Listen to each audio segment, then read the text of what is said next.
Yesu nashimwe cyane. Reka dusome Itangiriro 49 umurongo wa 5. Simewoni na Lewi n'abavandimwe, inkota zabo n'intwaro z'urugomo. Umutima wanjye ntuzajye mu nama zabo za rwihereranwa. Bwiza bwanjye tugafatanye n'iteraniro ryabo, kuko bikishije abantu uburakari, bagatema ibitsi by'inka kugira ngo bimara agahinda. Uburakari bwabo buvumwe, kuko bwari bwinshi. Umujinya wabo uwumve, kuko wari uw'agashinyaguro. Nzabagabanya n'aba Yakobo, nzabatataniriza mu Bisirayeli. Ndagira ngo tuganire ku muryango wa Lewi. Lewi, umwana wa gatatu wa Yakobo na Leya. Nk'uko twabivuze, aba bana ba Yakobo ko ari 12 bavuka ku bagore benshi. Bavuze hariya bagaragara nka 5. Iyi miryango ariyo patriarche. Uyu mwana wa gatatu yitwa Lewi, n'umwana wa gatatu wa Yakobo.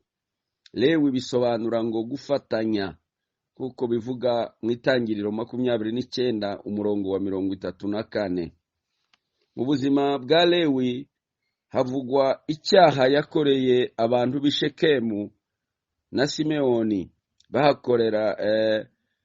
bahorera mushiki wabo Dina, kuko twabivuze ubushize. Itangiriro 34 umurongo wa 25. Yakobo aza gusanga avuga ko atishimiye iyo nama yabo, yerekana ko byamubabaje kugeza apfuye. Iriya jambo dusomye hariya mu Itangiriro 49 uriya murongo wa 6, yaravuze ngo bwiza bwanjye ntugafatanye nabo. Bwiza bwanjye, mutima wanjye ntuzajye mu nama zabo za rwihereranwa. Inama bakoze musaza Yakobo yarayigaye cyane, bituma ababara. Aravuga ngo bwiza bwanjye, mutima wanjye ntugafatanye n'inama zabo. Lewi yaje kubyara abahungu 3.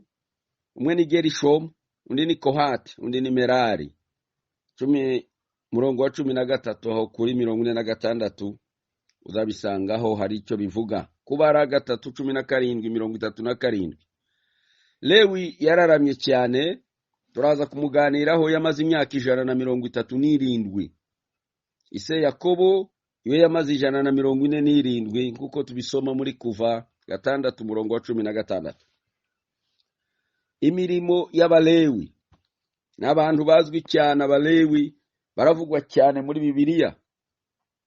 Abakomoka kuri Lewi nibo Balewi. Ntabwo bari abakozi bo mu ihema n'urusengero gusa, ahubwo bari abatambyi. Bari bafite imirimo ikomeye cyane cyane ibiri y'ingenzi. Bavuga abatambyi n'Abalewi. Aroni yari se w'umuryango w'abatambyi. Aroni yerezwa uwo murimo n'abana be kugeza ibihe byose. Igitabo cya mbere cy'Ingoma 23 umurongo wa 13. Uyu Aroni niwe ugaragara, niwe mutambyi mukuru hariya igihe, niwe watangije iby'ubutambyi. Murabizi kuko Imana imuhamagara yamugize grand sacrificateur. Uyu Aroni ni mwene ya Amuramu na Kohati wa Lewi na Yokebedi. Murumva hariya Amuramu ni wa Kohati wa Lewi. Amuramu yari yarashatse Yokebedi, nawe n'umukobwa w'Umulawi. Kuva igice cya 2 umurongo wa 2. Aroni yitwa Aroni Umulewi. Aroni Umulewi, Kuva 4 umurongo wa 14. Abatambyi bari bashinzwe gukora mu ihema, gutamba ibitambo, kosa imibavu, kugenzura imeza iriho imigati n'igitereko cy'amatabaza, kuvuza impanda mu bihe bidasanzwe, no kuvuga imigisha Imana iha abantu bayo. none abalewi bari bashinzwe kurinda ihema ry'ibihamya. Kubara igice cya mbere umurongo wa 53 bagendaga bikoreye iby'ihema byose, dore imirimo yabo uko yari igabuye. Bene Kohati batwaraga iby'igicaniro byose, bene Gerishomu barindaga kandi bakikorera iby'imiganda, twavuga iby'igisenge, amarido n'inkuta byose iby'amarido, cyane amarido. Bene Merari bagatwara ibyo hejuru. Kubara 4 murongo wa 4 urabihasanga. Mu gihe cya Dawudi bagabuwemo ibice 4: abagenzura ibyo mu rusengero, abareba iby'amategeko, abarinda amarembo, abaririmbyi bahimbaza Imana. Igitabo cya mbere cy'Ingoma 23 murongo wa 4. Mu gihe cya Yosiya abalewi bashingwa kwigisha Abisirayeli. Igitabo cya kabiri cy'Ingoma 35 murongo wa 3, Gutegeka 33 murongo wa 10. Bavuye mu bunyagi Babuloni, abalewi bashingwa kugenzura imirimo y'inyubako y'urusengero. Ezekiel 3 murongo 8, ko gusoma no gusobanura ibitabo by'amategeko, kuko tusoma muri Nehemiya ibice 8 murongo wa 8. Yo niyo mirimo nshobora kuvuga y'abalewi. Noneho mu migi bahawe bamaze kugera muri Kanaani, dawe bahawe imigi nk'abandi. Ariko noneho turakurikiza nka kwa kundi byavuzwe hariya ngo nzabatataniriza mu Bisirayeli. Abalewi murabizi ko batahawe batabaye mu ntara imwe, ahubwo batatanirijwe mu gihugu cyose kugira ngo bazabone uko bakora wa murimo wabo w'ubutambyi. Mu gihe abandi bahawe imigabane y'ubutaka, abalewi bo Uwiteka niwe mugabane wabo. Gutegeka kwa 2:18 umurongo wa 1 n'uwa 2. Ariko ntaco babuze cyabafasha mu buzima busanzwe. Abisirayeli barabatungaga.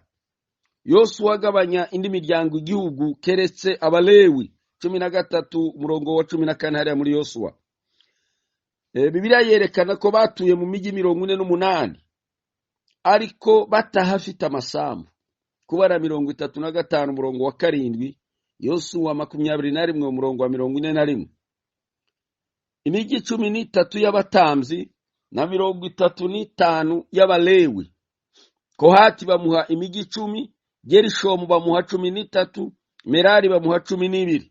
Uzabireba muri Yosuwa 21, 19, 26, 33 ndetse n'umurongo wa 40. Muri iyo migi tuvuze hariho 6 y'ubuhungiro. Imana yabwiye Mose ngo ishirweho, nayo yaje gushirwaho na Yosuwa, kuko biri mu Kubara 35 umurongo wa 6. Yosuwa 20 umurongo wa 2 n'uwa 7. Reka turebe noneho amateka y'abalewi. Umunsi Abisirayeli basenga ikimasa, abalewi nibo bafashije Mose kwica abo bose basengaga ikigirwamana. Ntibababarira umugabo, umugore, umwana. Gutegeka kwa 2:33 umurongo w'9. Iwo munsi Imana ibaha isezerano ryo gushingwa ibyera by'Imana. Uwo mugisha barawugabana kuva 32 26 kugeza 29. Umunsi Imana ikubita imfura zose z'Abanyegiputa kuri Pasika, Imana isaba Mose gutoranya imfura zose z'Abisirayeli bakaba Uwiteka. Kuva 13 umurongo wa 2. Aho gufata imiryango yose y'Abisirayeli babasimbuza umuryango umwe wa Lewi. Abalewi bose baba Uwiteka. Kubara 3:12, 8, 17 ndetse na 18. Uwo mugisha wo kuba batambyi utera bamwe ubwibone. Kora ukomoka mu muryango wa Lewi araza kurwanira ubutambyi, Imana imuhanishe kumurimbura. Kubara 16 umurongo wa 3 ndetse n'uwa 33. Igihe Ezra tashe Yerusalemu ava i Babuloni, ntiyajyanye n'abatambyi gusa, ahubwo n'abalewi n'abakora mu nzu y'Imana. Ariko bamwe arababura bari barigendeye mu nyungu zabo. Usomye Ezra 8 umurongo wa 15, ndagira ngo aha twibuke cyane, twongere dukunde umurimo w'Imana, tutuzibagirwe umurimo Imana yaduhamagariye, kuko Bibiliya ivuga ngo muri ubwoko bw'ubwami ishanga ryera, bantu Imana yitoreye kugira ngo umwamamaze ishimwe ry'abahamagaye. Iherezo ry'umurimo w'Abalewi. Umurimo w'Abalewi wamaze nk'imyaka 1000 kugeza igihe cya Malaki. Abalewi bari bagikora. Malaki arahanura ko baretse isezerano ry'Abalewi, ariko Imana izahagurutsa uruta Finehasi umwuzukuru wa Aroni, azagarura imitima ya benshi, akagarura ubwiza bw'Imana. Malaki 2 umurongo wa 4, wa 6 ndetse n'uwa 8. Twavuga ku buhanuzi bwa Lewi. Abalewi bazacishwa mu ruganda, bazana amaturo yo guhimbaza Imana, kuko dusoma hariya muri Malaki 3 umurongo wa 1 kugeza ku wa 3. Zaburi 145 umurongo wa 7 haravuga ngo Lewi nzabacisha mu ruganda, nzabatunganya, nzabacecura nk'ucecura ifeza. Nibitwereka hariya kuko Abalewi ubwo bakwiriye mu gihugu cyose, kandi bari bafite umurimo wabo wo gukora. Natwe turi ubwoko bw'umwami ishanga ryera, turi umugabane w'Imana, turi abandi Imana yihariye kugira ngo tuyikorere umunsi ku wundi, tuze kumenya kuko turi ubwoko bw'abatambyi ishanga ryera, abandi Imana yironkeye. Hano mu isi nubwo tudafite imidugudu ihoraho, ariko dufite uwubatswe mu ijuru dutegereje. Imana ibaha umugisha, komeza gutekereza no kwirirwa neza mu migisha y'Imana, tukorera umurimo w'umwami kugeza ubwo